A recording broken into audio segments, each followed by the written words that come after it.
الله أكبر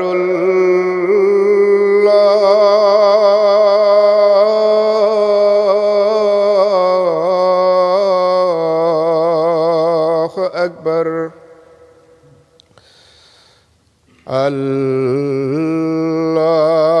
الله أكبر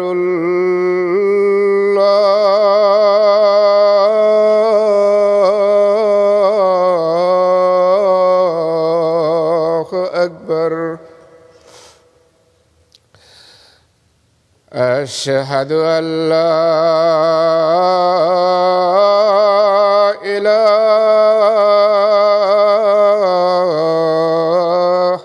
إلا الله أشهد أن لا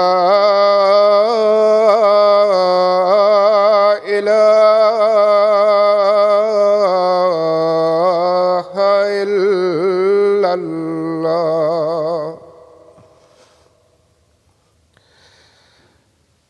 أشهد أن محمدًا رسول الله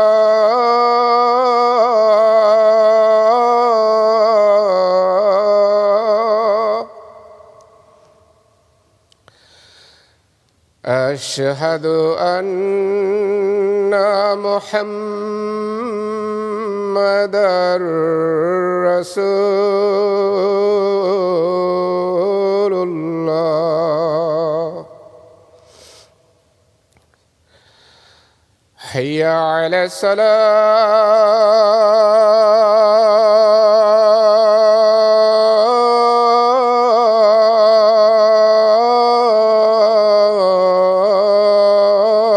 الصلاة حي على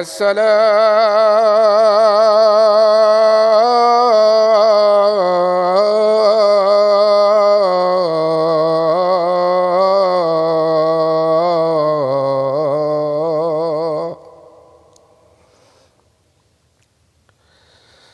حي على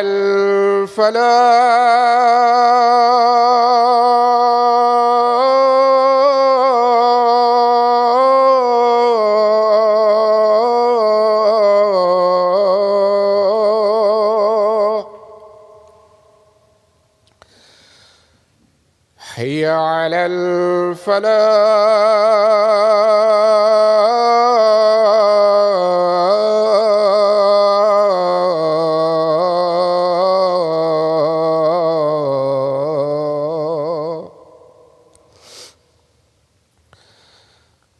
الله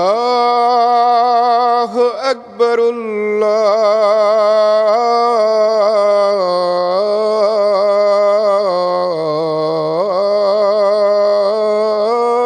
الله أكبر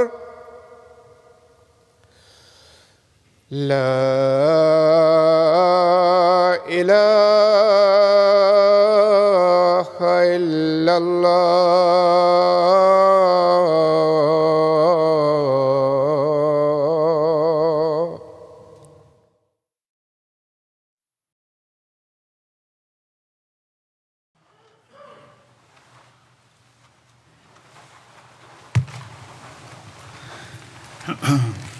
السلام علیکم ورحمۃ اللہ.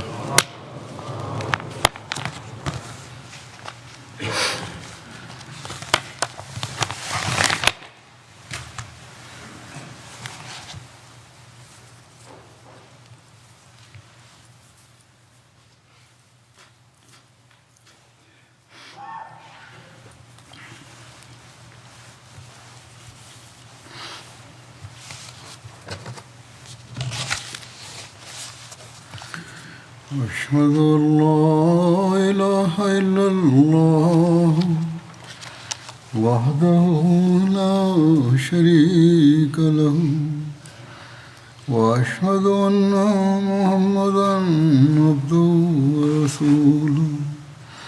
أما بعد فأعوذ بالله من الشيطان الرجيم.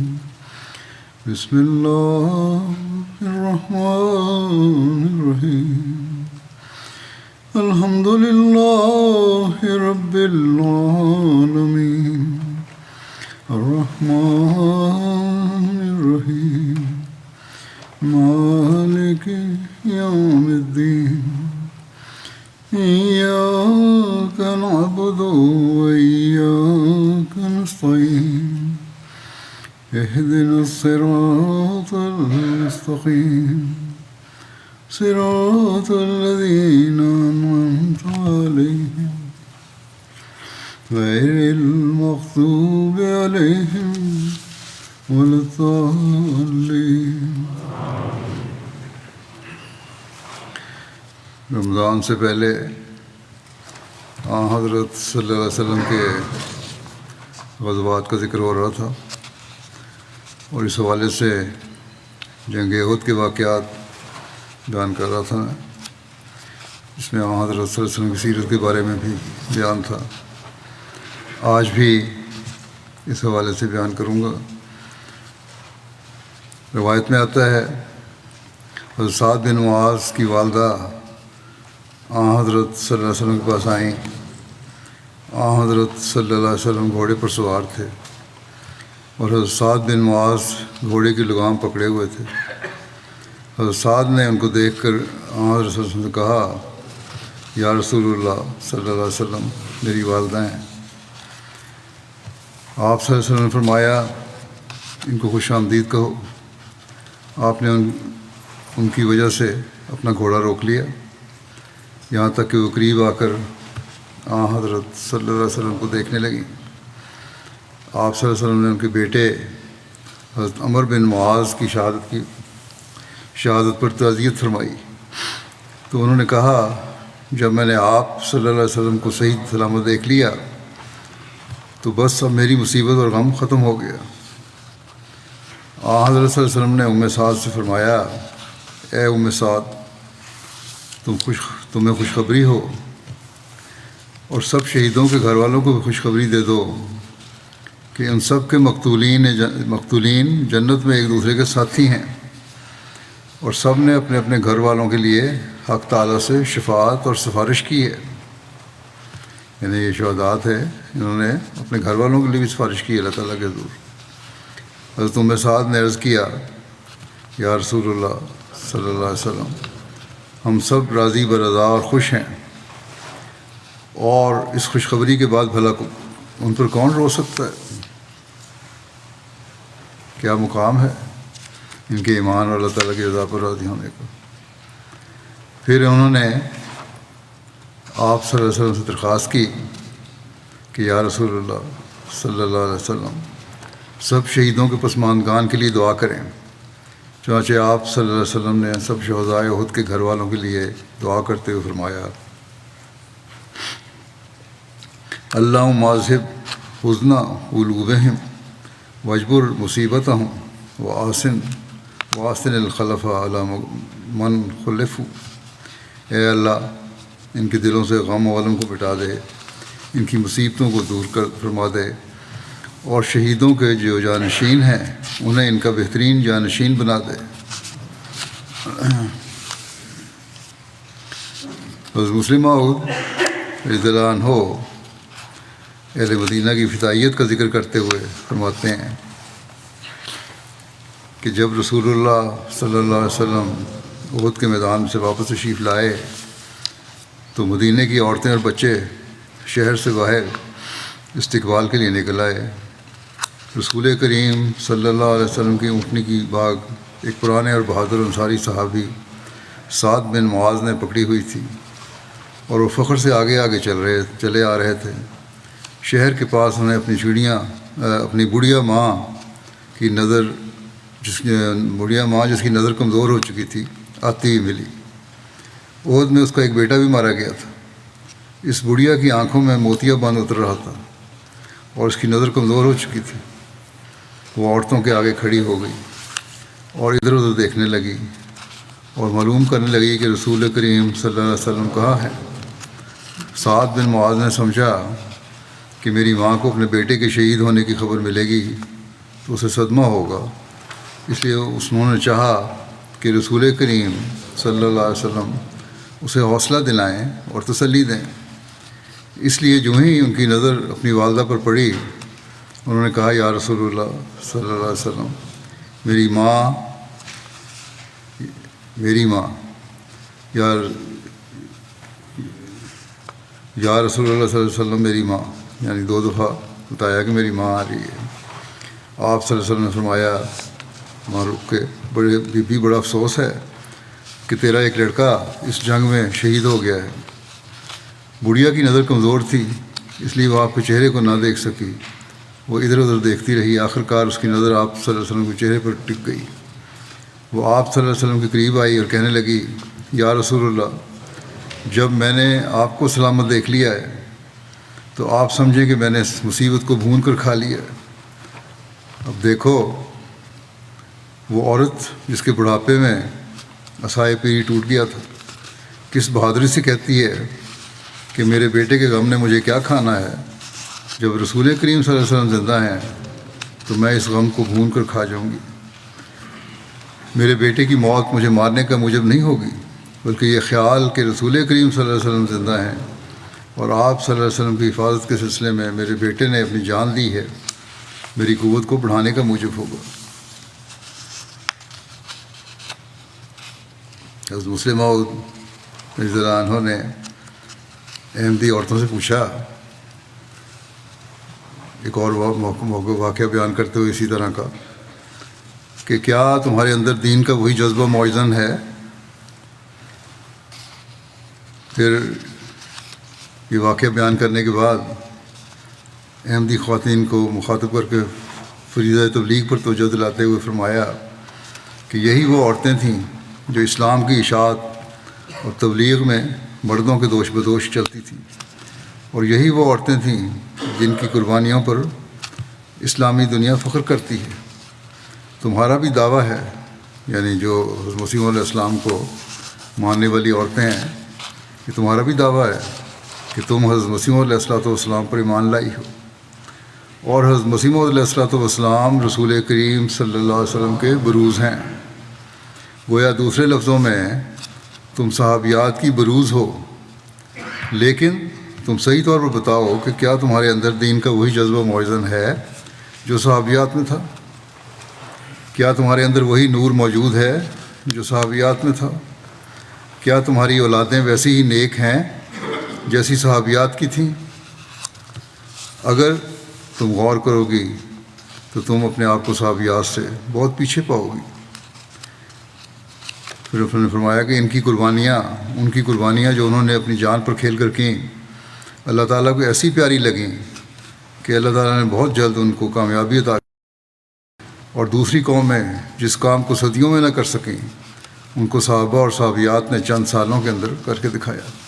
بس اگر ترقیات دیکھنی ہے تو ہمیں بھی وہ ایمان پیدا کرنا ہوگا، جذبہ پیدا کرنا ہوگا، اور اخلاص و وفا پیدا کرنی ہوگی۔ بعض واقعات کا وہ پہلے مختلف ذکر ہو چکا ہے، جیسے یہ جو میں نے واقعہ بیان کیا اس کا بھی مختلف حوالوں سے ذکر ہوا ہے، لیکن یہ ایسے واقعات ہیں جو بار بار اور مختلف انداز میں سن کر ایک عجیب ایمان کی کیفیت اور جوش پیدا کرتے ہیں۔ خاص طور پر جب حضرت مسلم موعود بیان کرتے ہیں تو ایک وسیع تناظر میں یہ واقعات ہمارے سامنے آتے ہیں، صرف واقعے کے طور پہ نہیں۔ ایسے ہی قرون اولیٰ کے خواتین کے واقعات کا ذکر کرتے ہوئے ایک موقع پر آپ نے فرمایا کہ احد کا میدان مدینے سے 8-9 میل کے فاصلے پر تھا۔ جب مدینے میں رسول کریم صلی اللہ علیہ وسلم کی شہادت کی خبر پہنچی تو عورتیں بے تحاشا روتی ہوئی اور بلبلاتی ہوئی شہر سے باہر نکل آئیں اور میدان جنگ کی طرف دوڑ پڑیں۔ اکثر عورتوں کو راستے میں آپ صلی اللہ علیہ وسلم کی سلامتی کی خبر مل گئی اور وہ وہیں ٹھہر گئیں، مگر ایک عورت دیوانہ وار احد تک جا پہنچی۔ اس عورت کا خامد، بھائی اور باپ احد میں مارے گئے تھے، اور بعض روایتوں میں ہے کہ ایک بیٹا بھی مارا گیا تھا۔ جب وہ مسلمان لشکر کے قریب پہنچی تو اس نے ایک صحابی سے دریافت کیا کہ رسول کریم صلی اللہ علیہ وسلم کا کیا حال ہے۔ کیونکہ خبر دینے والا رسول کریم صلی اللہ علیہ وسلم کی طرف سے مطمئن تھا، اس لیے اس نے اس عورت سے کہا کہ بیوی افسوس ہے کہ تمہارا باپ اس جنگ میں مارا گیا۔ اس پر اس عورت نے کہا تم عجیب ہو، میں پوچھتی ہوں کہ رسول کریم صلی اللہ علیہ وسلم کا کیا حال ہے اور تم یہ خبر دیتے ہو کہ تیرا باپ مارا گیا۔ اس پر اس صحابی نے کہا بی بی مجھے افسوس ہے کہ تیرا خامد بھی اس جنگ میں مارا گیا۔ اس پر اس عورت نے پھر کہا کہ میں نے تم سے اپنے خامد کے متعلق دریافت نہیں کیا، میں یہ پوچھتی ہوں کہ رسول کریم صلی اللہ علیہ وسلم کا کیا حال ہے۔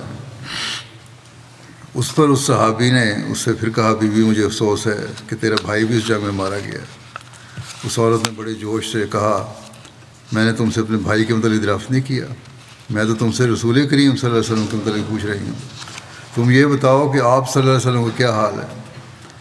جب لوگوں نے دیکھا کہ اس سے اپنے باپ بھائی اور خامد کی موت کی کوئی پرواہ نہیں، وہ صرف رسول کریم صلی اللہ علیہ وسلم کی خیریت دریافت کرنا چاہتی ہے، تو اس کے سچے جذبات کو سمجھ گئے اور انہوں نے کہا بی بی رسول کریم صلی اللہ علیہ وسلم تو خیریت سے ہیں۔ اس پر اس نے کہا مجھے بتاؤ وہ کہاں ہیں، اور پھر دوڑتی ہوئی اس طرف گئی جہاں رسول کریم صلی اللہ علیہ وسلم کھڑے تھے، اور وہاں پہنچ کر رسول کریم صلی اللہ علیہ وسلم کے سامنے دوزانہ ہو کر آپ کا دامن پکڑ کر کہنے لگی یا رسول اللہ میرے ماں باپ آپ پر قربان ہوں، جب آپ سلامت ہیں تو کوئی مرے مجھے کیا پرواہ ہے، مجھے تو صرف آپ کی زندگی کی ضرورت تھی، اگر آپ زندہ ہیں تو مجھے کسی اور کی وفات کا فکر نہیں۔ آپ فرماتے ہیں کہ دیکھو اس عورت کو رسول کریم صلی اللہ علیہ وسلم سے کس قدر عشق تھا، لوگ اسے یکے بعد دیگرے باپ بھائی اور خامد کی وفات کی خبر دیتے چلے گئے، لیکن وہ جواب میں ہر دفعہ یہی کہتی چلی گئی کہ مجھے بتاؤ کہ رسول کریم صلی اللہ علیہ وسلم کا کیا حال ہے۔ غرض یہ بھی ایک عورت ہی تھی جس نے رسول کریم صلی اللہ علیہ وسلم سے اس قدر عشق کا مظاہرہ کیا۔ قرون اللہ کی مسلمان عورتوں کے بارے میں بیان کرتے ہوئے آپ نے فرمایا پھر جنگ احد میں ہی جنگ کے بعد کے حالات کا نقشہ کھینچتے ہوئے حضرت صلی اللہ علیہ وسلم کی سیرت اور صحابہ اور صحابیات کے آپ سے عشق و محبت کو بیان کرتے ہوئے دباچہ تفسیر القرآن میں آپ نے یوں لکھا ہے کہ جب اسلامی لشکر واپس مدینے کی طرف لوٹا تو اس وقت تک رسول اللہ صلی اللہ علیہ وسلم کی شہادت اور اسلامی لشکر کی پراگندگی کی خبر مدینہ پہنچ چکی تھی۔ مدینہ کی عورتیں اور بچے دیوانہ وار احد کی طرف دوڑے جا رہے تھے، اکثر کو تو راستے میں خبر مل گئی اور وہ رک گئے، مگر بنو دینار قبیلے کی ایک عورت دیوانہ وار آگے بڑھتے ہوئے احد تک جا پہنچی۔ جب وہ دیوانہ وار احد کے میدان کی طرف جا رہی تھی اس عورت کا خامد اور بھائی اور باپ احد میں مارے گئے تھے، اور بعض روایتوں میں ہے کہ ایک بیٹا بھی مارا گیا تھا، پہلی روایت ہی ہے۔ جب اسے اس کے باپ کے مارے جانے کی خبر دی گئی تو اس نے کہا مجھے بتاؤ کہ محمد رسول اللہ صلی اللہ علیہ وسلم کا کیا حال ہے۔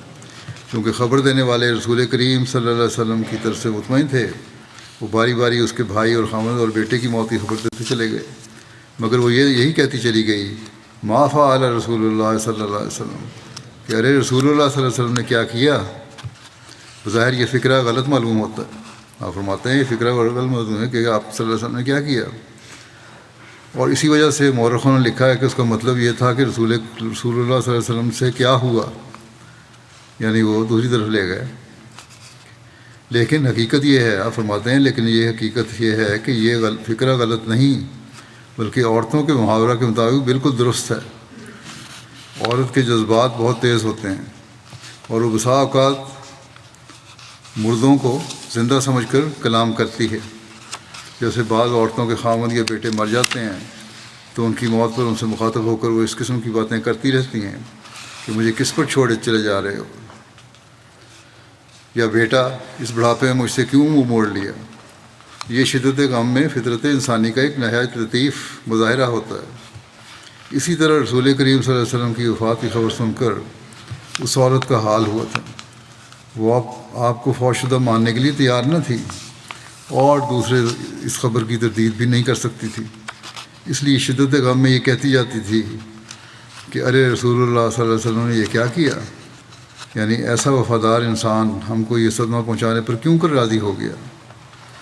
جب لوگوں نے دیکھا کہ اسے اپنے باپ بھائی اور خامد کی کوئی پرواہ نہیں تو وہ اس کے سچے جذبات کو سمجھ گئے اور انہوں نے کہا کہ فلانے کی اماں رسول اللہ صلی اللہ علیہ وسلم تو جس طرح تو چاہتی ہے خدا کے فضل سے خیریت سے ہیں۔ اس پر اس نے کہا مجھے دکھاؤ وہ کہاں ہیں۔ لوگوں نے کہا آگے چلی جاؤ، وہ آگے کھڑے ہیں۔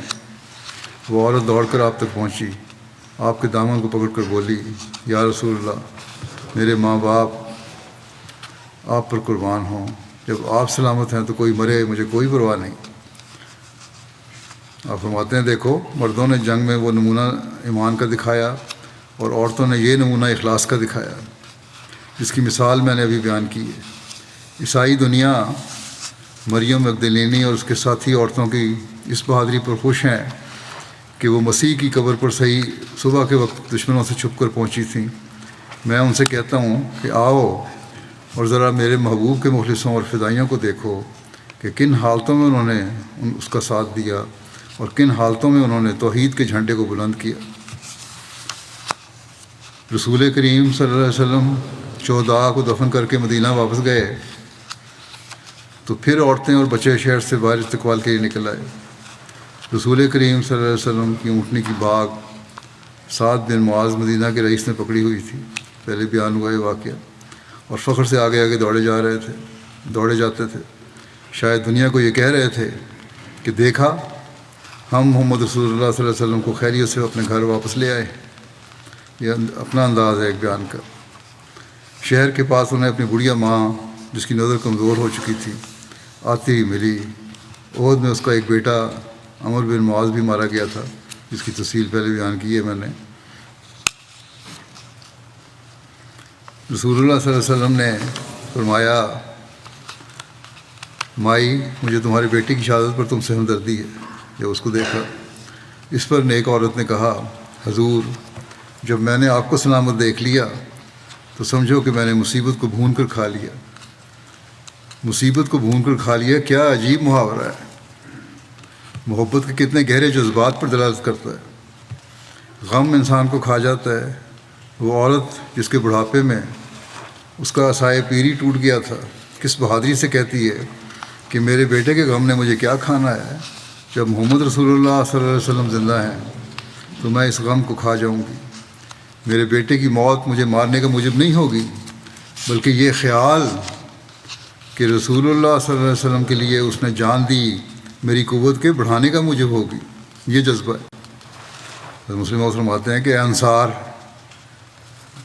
کو پھر حق میں دعا دیتے ہوئے اور اپنے جذبات کا اظہار کرتے ہوئے کہ اے انصار، میری جان تم پر فدا ہو، تم کتنا ثواب لے گئے۔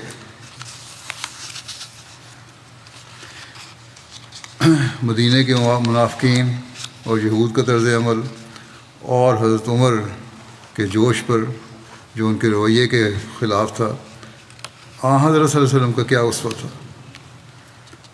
لکھا ہے کہ جب رسول اللہ صلی اللہ علیہ وسلم غزوہ احد کے بعد مدینہ پہنچے تو منافقین اور یہود خوشیاں منانے لگے اور مسلمانوں کو برا بھلا کہنے لگے اور کہنے لگے کہ محمد صلی اللہ علیہ وسلم بادشاہت کے طلبگار ہیں، نعوذ باللہ، اور آج تک کسی نبی نے اتنا نقصان نہیں اٹھایا جتنا انہوں نے اٹھایا۔ خود بھی زخمی ہوئے اور ان کے صحابہ بھی زخمی ہوئے اور کہتے تھے کہ اگر تمہارے وہ لوگ جو قتل ہوئے ہمارے ساتھ رہتے تو کبھی قتل نہ ہوتے۔ حضرت عمر نے رسول اللہ صلی اللہ علیہ وسلم سے منافقین کے قتل کی اجازت چاہی جو اس طرح یہ باتیں کر رہے تھے، یعنی منافقین۔ تو آپ صلی اللہ علیہ وسلم نے فرمایا، کیا وہ اس شہادت کا اظہار نہیں کرتے کہ اللہ کے سوا کوئی معبود نہیں، لا الہ الا اللہ نہیں پڑھتے، اور میں اللہ کا رسول ہوں اور محمد رسول اللہ نہیں کہتے؟ کلمہ تو پڑھتے ہیں۔ فرمایا کہ کلمہ تو پڑھتے ہیں نا یہ لوگ۔ اس پر حضرت عمر نے عرض کیا، کیوں نہیں، یقیناً پڑھتے ہیں، یہ تو کہتے ہیں لیکن منافقانہ باتیں بھی کر رہے ہیں ساتھ۔ حضرت عمر نے کہا، لیکن یہ تلوار کے خوف سے اس طرح کہتے ہیں۔ ساتھ یہ بھی کہا حضرت عمر نے کہ تلوار کے خوف سے اس طرح کرتے ہیں، کلمہ پڑھ رہے ہیں یا محمد رسول اللہ کہہ رہے ہیں۔ بس ان کا معاملہ ظاہر ہو گیا اب، اور اب جب ان کے دل کی بات نکل گئی ہے اور اللہ نے ان کے کینوں کو ظاہر کر دیا ہے تو پھر ان سے انتقام لینا چاہیے، ان کو سزا دینی چاہیے۔ آپ صلی اللہ علیہ وسلم نے فرمایا کہ مجھے اس کے قتل سے منع کیا گیا ہے جو اس شہادت کا اظہار کرے، جو لا الہ الا اللہ محمد رسول اللہ کہے، مجھے اس کے قتل سے منع کیا گیا ہے۔ جس نے یہ کلمہ پڑھ لیا، مجھے ایسے شخص کے قتل سے منع کیا گیا ہے۔ یہ ان نام نہاد علماء کا منہ بند کرنے کے لیے بھی کافی ہے جو احمدیوں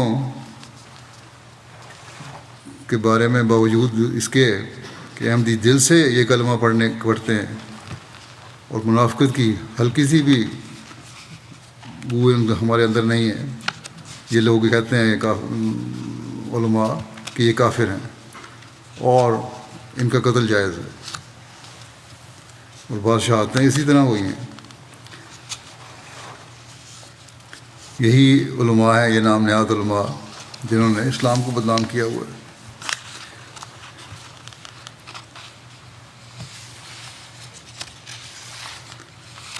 احد کے شہداء کے جنازے کے پڑھنے کے بارے میں مختلف روایات ہیں، انہیں میں بیان بھی کر چکا ہوں، لیکن یہاں صحیح بخاری کے حوالے سے ذکر کرنا چاہتا ہوں، جس سے غزوہ احد میں شامل ہونے والے صحابہ کرام کے مقام و مرتبہ اور حضرت صلی اللہ علیہ وسلم کی ان کے لیے دعا کا پتہ چلتا ہے۔ حضرت عقبہ بن عامر نے بیان کیا کہ رسول اللہ صلی اللہ علیہ وسلم نے 8 سال بعد احد کے شہیدوں پر نماز جنازہ پڑھی، زندوں اور مردوں کو الوداع کرنے والے کی طرح۔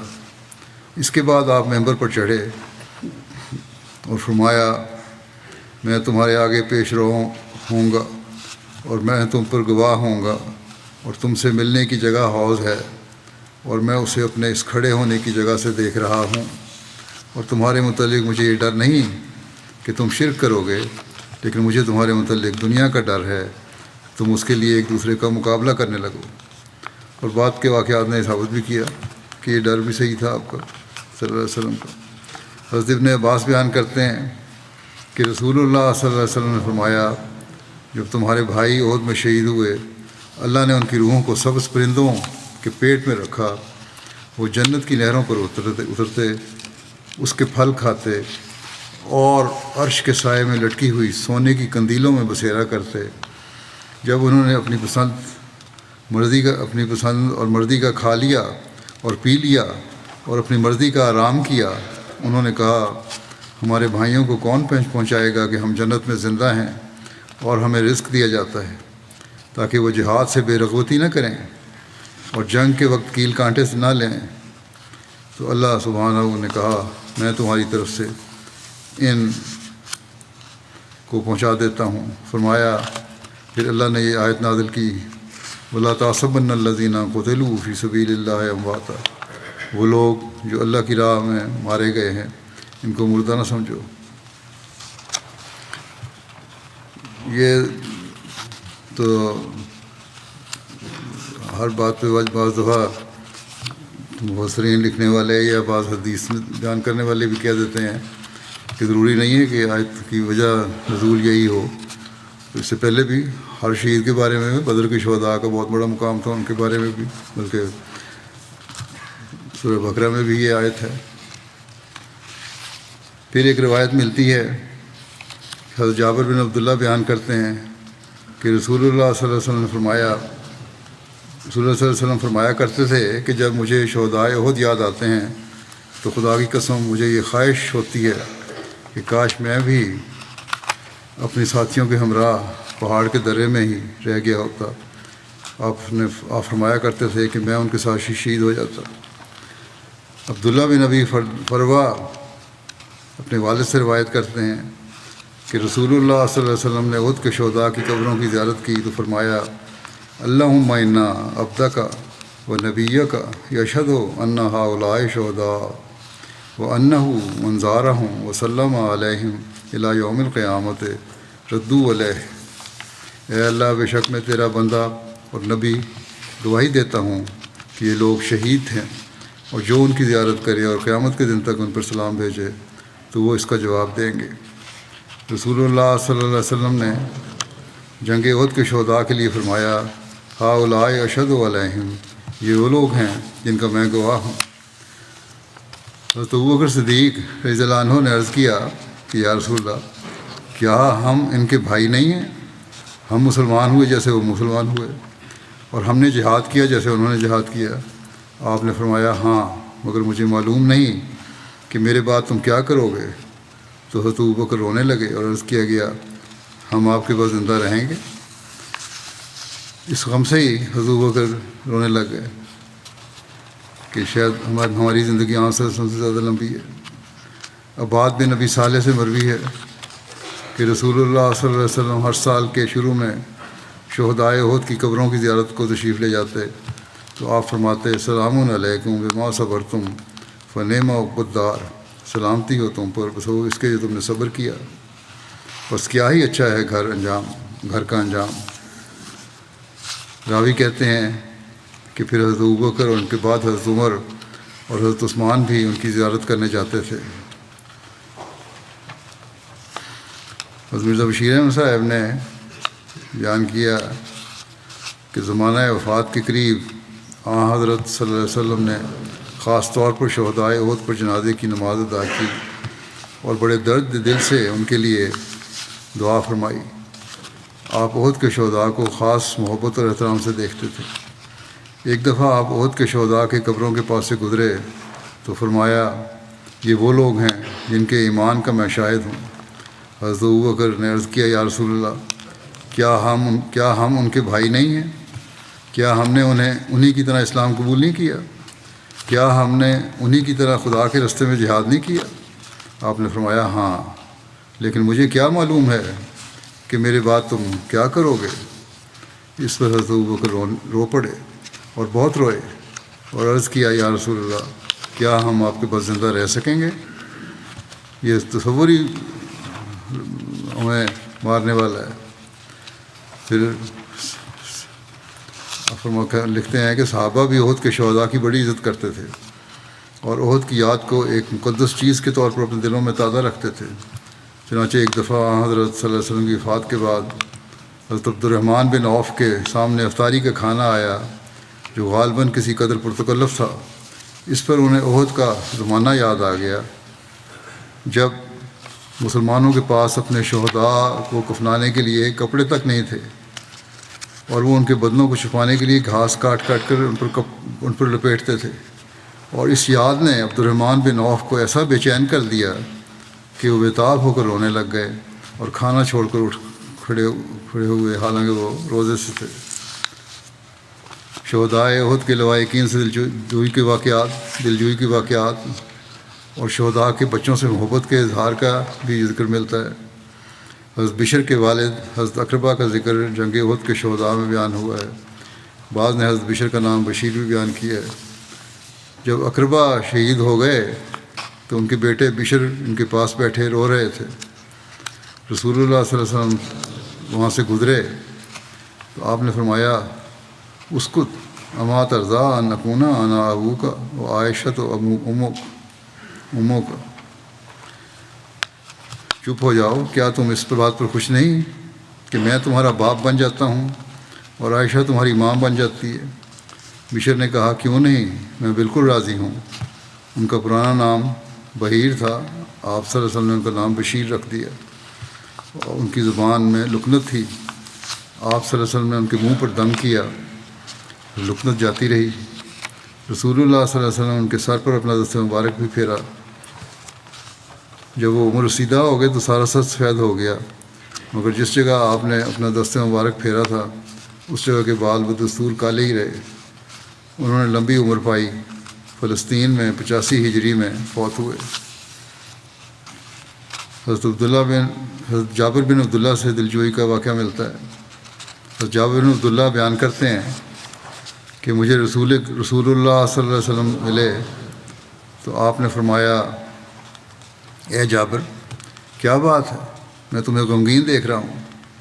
میں نے عرض کیا یا رسول اللہ صلی اللہ علیہ وسلم، میرے والد غزوہ احد میں شہید ہو گئے اور وہ قرض اور اولاد چھوڑ گئے ہیں۔ آپ صلی اللہ علیہ وسلم نے فرمایا کیا میں تمہیں اس چیز کی خوشخبری نہ دوں جس سے اللہ نے تمہارے والد سے ملاقات کی ہے؟ میں نے عرض کی یا رسول اللہ ضرور دیں۔ آپ نے فرمایا اللہ نے کسی سے کلام نہیں کیا مگر پردے کے پیچھے سے، جس سے بھی اللہ تعالیٰ نے کلام کیا پردے کے پیچھے سے کیا، لیکن اللہ تعالیٰ نے تمہارے والد کو زندہ کیا اور پھر ان سے آمنے سامنے ہو کر کلام کیا اور فرمایا اے میرے بندے مجھ سے مانگ کہ میں تجھے دوں۔ انہوں نے عرض کی کہ اے میرے رب مجھے دوبارہ زندہ کر دے تاکہ میں تیری راہ میں دوبارہ قتل کیا جاؤں۔ ایک روایت میں ہے کہ اس موقع پر حضرت عبداللہ نے عرض کی کہ اے میرے رب میں نے تیری عبادت کا حق ادا نہیں کیا، میری تمنا ہے کہ تو مجھے دوبارہ دنیا میں بھیج تاکہ میں تیرے نبی صلی اللہ علیہ وسلم کے ساتھ ہو کر تیری راہ میں لڑوں اور تیری راہ میں دوبارہ مارا جاؤں۔ اس پر اللہ تعالیٰ نے فرمایا کہ میں یہ فیصلہ کر چکا ہوں کہ جو ایک بار مر جائے وہ دنیا میں دوبارہ نہیں لوٹائے جائیں گے۔ حضرت عبداللہ بن عمر نے اللہ تعالیٰ عرض کی کہ اے میرے رب میرے پیچھے رہنے والوں تک یہ بات پہنچا دے۔ اس موقع پر پھر اللہ تعالیٰ نے یہ آیت نازل فرمائی کہ وَلَا تَحْسَبَنَّ الَّذِينَ قُتِلُوا فِي سَبِيلِ اللَّهِ أَمْوَاتٌ بَلْ أَحْيَاءٌ عِندَ رَبِّهِمْ يُرْزَقُونَ، یعنی جو اللہ کی راہ میں مارے گئے تم انہیں ہرگز مردہ نہ سمجھو، بلکہ وہ تو زندہ ہیں، انہیں ان کے رب کے ہاں رزق عطا کیا جا رہا ہے۔ بہرحال جیسا کہ پہلے بھی میں نے کہا، یہ صحیح ہے کہ نہیں کہ یہ آیت کی وجہ نزول ہے یا نہیں، لیکن یہ بات بہرحال صحیح ہے کہ شہداء زندہ ہیں جو مرنے کے بعد ہی بھی جنت کے اعلیٰ درجوں اور مقام، مرنے کے فوراً بعد ہی جنت کے اعلیٰ درجے اور مقام پا لیتے ہیں۔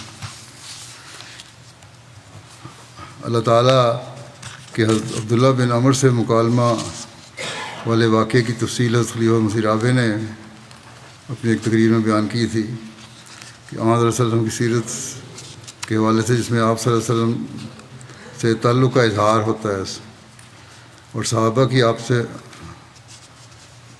محبت اور اللہ تعالیٰ کی ان پر پیار کی نظر کس طرح پڑتی تھی، یہ بیان کرتے ہوئے کہتے ہیں کہ اس واقعے میں طرح طرح کا حسن کوٹ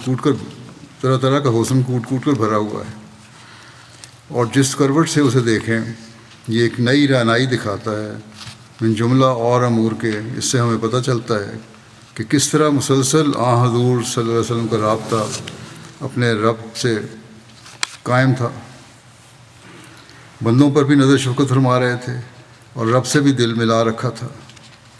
ایک پہلو اپنے صحابہ پر جھکا ہوا تھا، دوسرا پہلو رفیق اعلیٰ سے فہم وابستہ اور پیوستہ تھا۔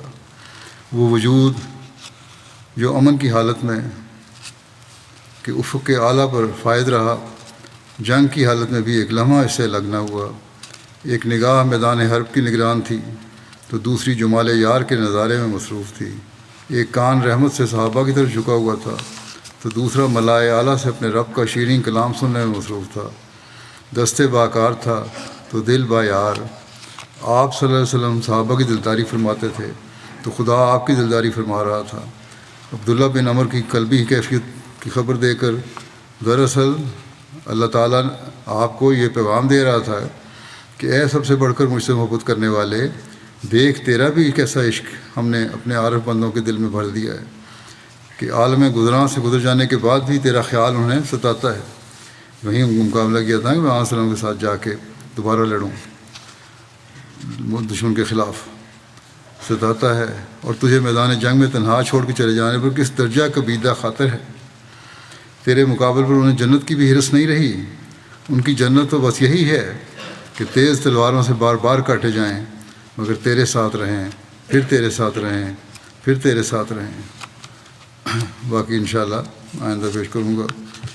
فلسطین اور دنیا کے حالات کے لیے بھی دعائیں جاری رکھیں، بد سے بدتر حالات ہوتے چلے جا رہے ہیں۔ خدشہ ہے کہ ایران کو بھی حملہ ہو اور پھر جنگ مزید پھیلے۔ اللہ تعالیٰ رحم فرمائے۔ یمن میں کچھ اسیران کی رہائی ہوئی ہے، یہ خبر آئی ہے، بلکہ اکثریت کی رہائی ہو گئی ہے کل ہی۔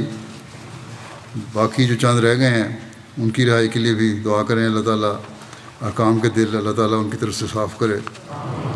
خاص طور پہ مجھے ایک خاتون صدر لجنہ ہیں، وہ اسیری میں ہیں، ان کی جلد رہائی کے سامان اللہ تعالیٰ فرمائے۔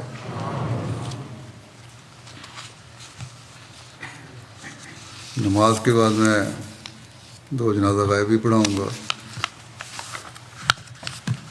پہلا اس میں ہے ذکر، جو جنازہ ہے اس کا تھوڑا ذکر کر دوں کہ مکرم مصطفیٰ احمد خان صاحب جو حضرت نواب عبداللہ خان صاحب اور حضرت نواب مطلوب بیگم صاحبہ کے بیٹے تھے، گزشتہ دنوں وفات پا گئے، انا للہ و انا الیہ راجعون۔ آپ حضرت مسیح علیہ السلام کے سب سے چھوٹے نواسے تھے، سب سے چھوٹی بیٹی امطلوب بیگم صاحبہ کے بیٹے سے سب سے چھوٹے بیٹے تھے، اس طرح آپ حضرت مسیح السلام کے سب سے چھوٹے نواسے تھے۔ اللہ تعالیٰ کے فضل سے موسی تھے۔ 1966 میں سوئی نارتھن گیس کمپنی میں بطور سینئر جنرل مینیجر ملازمت شروع کی، اور اس کے بعد پھر ریٹائرمنٹ کے بعد بھی دوبارہ اس کمپنی کے ڈائریکٹر بن گئے۔ 74 میں حالات خراب ہوئے تو کمپنی نے آپ کو بالکل ایک طرف کر دیا، اور جو اچھا صحیح کام تھا وہ نہیں دیتے تھے۔ اس پر انہوں نے حضرت خلیفۃ مسیح ثالث رحمۃ اللہ سے مشورہ کیا تو انہوں نے فرمایا کہ حالات درست ہو جائیں گے، فکر نہ کرو، اور تم نے ادھر ہی رہنا ہے۔ اور پھر بعد میں اللہ تعالیٰ نے فضل فرمایا اور ان کے حق میں پھر حالات ہوئے۔ بڑا غریبوں کا خیال رکھنے والے تھے، رشتے نبھانے والے تھے۔ ان کی اہلیہ نے لکھا ہے 2 شادیاں تھیں، پہلی شادی ان کی ہوئی، ان کی اہلیہ وفات پا گئی تھی، تو دوسری شادی پھر انہوں نے کی ان کی چھوٹی بہن سے، جو پہلے ان کے بھی بچے تھے، ان بچوں کو بھی انہوں نے بڑے اپنے بچوں کی طرح رکھا، اور اپنی بہنوں کی تحریک پر یہ دوسری شادی انہوں نے کی، اور پھر خوب نبھایا اس دوسری شادی کو بھی۔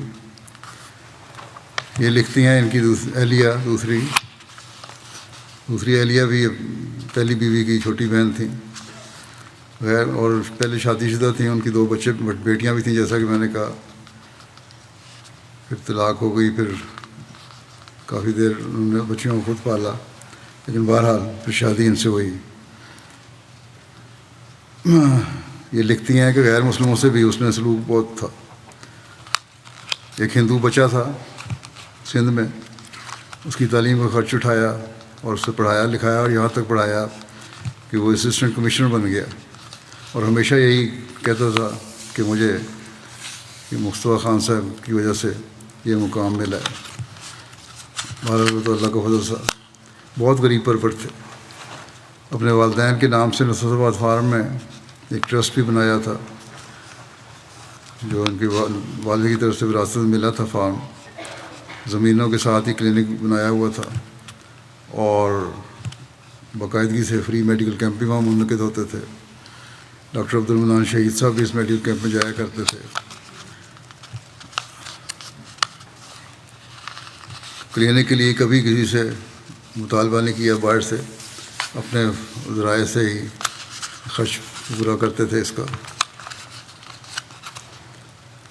مہمان نوازی بھی بہت تھی ان میں۔ ان کے والد صاحب حضرت نواب عبداللہ خان صاحب بھی بہت مہمان نواز تھے، ان سے اسی کی طرف سے آئی ہے۔ بچوں سے بھی بہت پیار کا رشتہ تھا، ہر رشتہ بہت اچھی طرح نبھایا۔ ان کی دوسری اہلیہ نے لکھا ہے ان کے دوسری اہلیہ کے بچوں بیٹیوں کو بھی اپنی بیٹیوں کی طرح ان کا خیال رکھا۔ بچوں کو سمجھانے میں اگر سختی کرنی پڑے تو کرتے تھے، لیکن پھر بات سمجھاتے بھی تھے۔ ڈاکٹر خالد تسلیم صاحب جو ان کے بھانجے ہیں، یہ کہتے ہیں انتہائی نافع الناس انسان تھے۔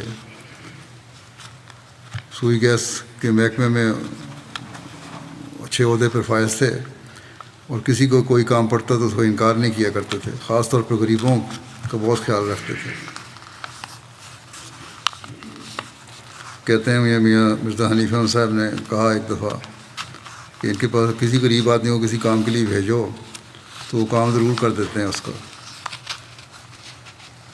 ربا میں بھی بہت سارے غریب گھروں میں سوئی گیس لگوانے میں انہوں نے کافی مدد کی ہے۔ 35 سال پہلے انہیں کینسر کا مرض لاحق ہو گیا تھا، بڑا آپریشن بھی کرنا پڑا۔ اس کی روزمرہ کی زندگی میں ان کی کافی مشکلات بھی پیش تھیں، لیکن اس کے باوجود وہ شہادت نہیں گئی ان کے چہرے سے۔ مہمان نوازی اور لوگوں کے کام آنے میں کوئی فرق نہیں آیا۔ حلقہ احباب بھی ان کا بہت وسیع تھا، جماعت کے مخالفین بھی ان کی بہت عزت اور احترام کرتے تھے اور ان سے ملتے تھے، کیونکہ احسان کرنے والے تھے، ہر ایک پہ احسان کرتے تھے، کوشش میں رہتے تھے کسی کا احسان نہ لیں بلکہ دوسرے کو زیر احسان کریں، اور اگر کبھی کوئی کر بھی دیتا تھا تھوڑا سا احسان تو اس کے پھر بڑے ممنون احسان رہتے تھے۔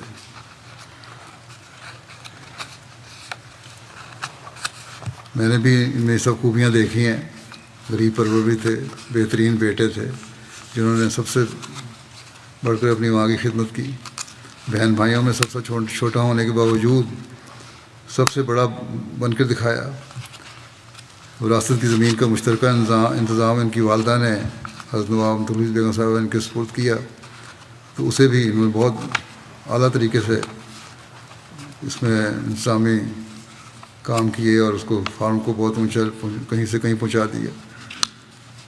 اس وجہ سے ان کے بہن بھائی بھی آپ پر بہت اعتماد کرتے تھے۔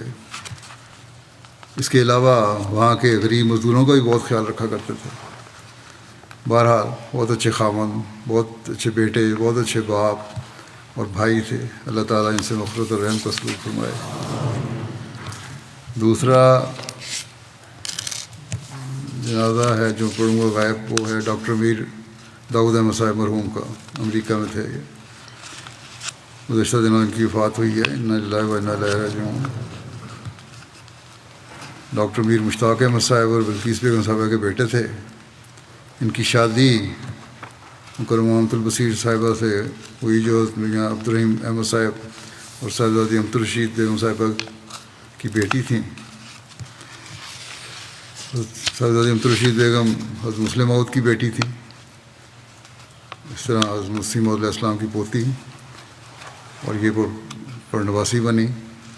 حضرت حکیم مولوی نور الدین صاحب خلیفۃ مسیح اول کی صاحبزادی امت الرشید صاحبہ خلیفۃ مسیح اول کی نواسی تھیں۔ ڈاکٹر داؤد صاحب نے university of engineering and technology Lahore سے گریجویشن کی، پھر امریکہ چلے گئے، وہاں سے انہوں نے پی ایچ ڈی کی۔ اس کے بعد ورلڈ بینک میں ملازمت کی، 35 سال تک خدمات سر انجام دیتے رہے بحیثیت سینئر ڈیولپمنٹ پروفیشنل اور بطور انتہائی اعلیٰ صلاحیت کے پریکٹیشنر کے۔ آپ نے مختلف ممالک میں بالخصوص ایشیا میں بڑے پیمانے پر بین الاقوامی ترقیاتی منصوبوں پہ کام کیا۔ امریکہ کی جماعت کے بھی شروع کے ممبروں میں سے تھے۔ 1970 کی دہائی میں لنگر خانے کی ٹیم میں بھی اپنی ڈیوٹی دیا کرتے تھے، باوجود اس کے کہ اعلیٰ افسر تھے۔ اس کے علاوہ کئی سال تک نیشنل سیکرٹری جداد امریکہ کے طور پر بھی کام جالائے۔ ہمیشہ نہایت جوش اور دینی جذبے سے کام کیا کرتے تھے۔ مسجد بیت الرحمان کی تعمیر اور خاص طور پر توسیع کے کام میں انہوں نے بہت کام کیا ہے۔ باوجود اس کے کہ بڑے اچھے عہدے پر فائز تھے، بڑی عاجزی سے جماعتی خدمات انجام دیا کرتے تھے۔ چین میں بھی رہے ہیں۔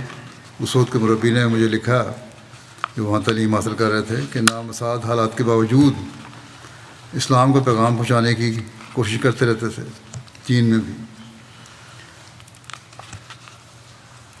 نہایت عاجزانہ طبیعت کے مالک تھے، ہر چھوٹے بڑے سے تواضع اور خوش دلی سے ملتے تھے، حتی الوسع ہر ممکن مالی امداد کرنے کی بھی تیار رہتے تھے۔ مہمان نوازی ان کا خاص واسطہ، اپنوں اور غیروں کو شفقت بلا امتیاز تھی۔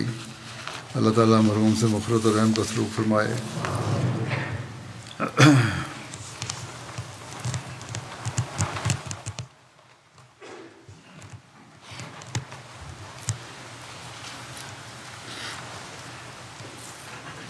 الحمد لله نحمده ونستعينه ونستغفره ونؤمن به ونتوكل عليه ونعوذ بالله من شرور أنفسنا ومن سيئات أعمالنا من يهده الله فلا مضل له ومن يضلل فلا هادي له ونشهد أن لا إله إلا الله ونشهد أن محمدا عبده ورسوله عباد الله رحمكم الله إن الله يأمر بالعدل والإحسان وإيتاء ذي القربى وينهى عن الفحشاء والمنكر والبغي يعظكم لعلكم تذكرون اذكروا الله يذكركم وادعوه يستجب لكم ولذكر الله أكبر